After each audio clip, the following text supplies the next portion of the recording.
Hi everybody! Hello, hello! As we all know, maraming nangyayari sa TikTok na application. Why is it? Why there are many new roles? Anyways, for those who doesn't know, the TikTok ownership restructuring deal closed officially on the 22nd of January this year, 2026. So, meron na siyang bagong may-ari, mga kahilas.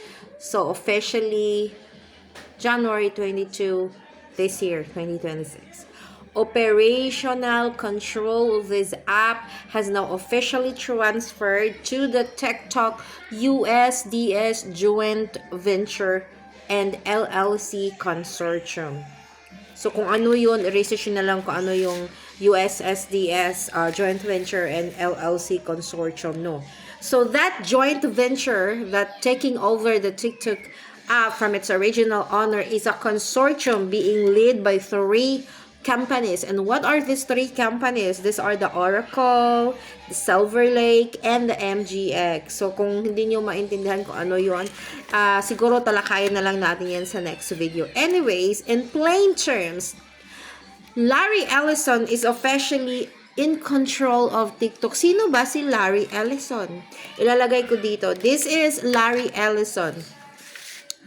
You probably do know this Larry Ellison because of the hostile takeover of this whole TikTok, okay?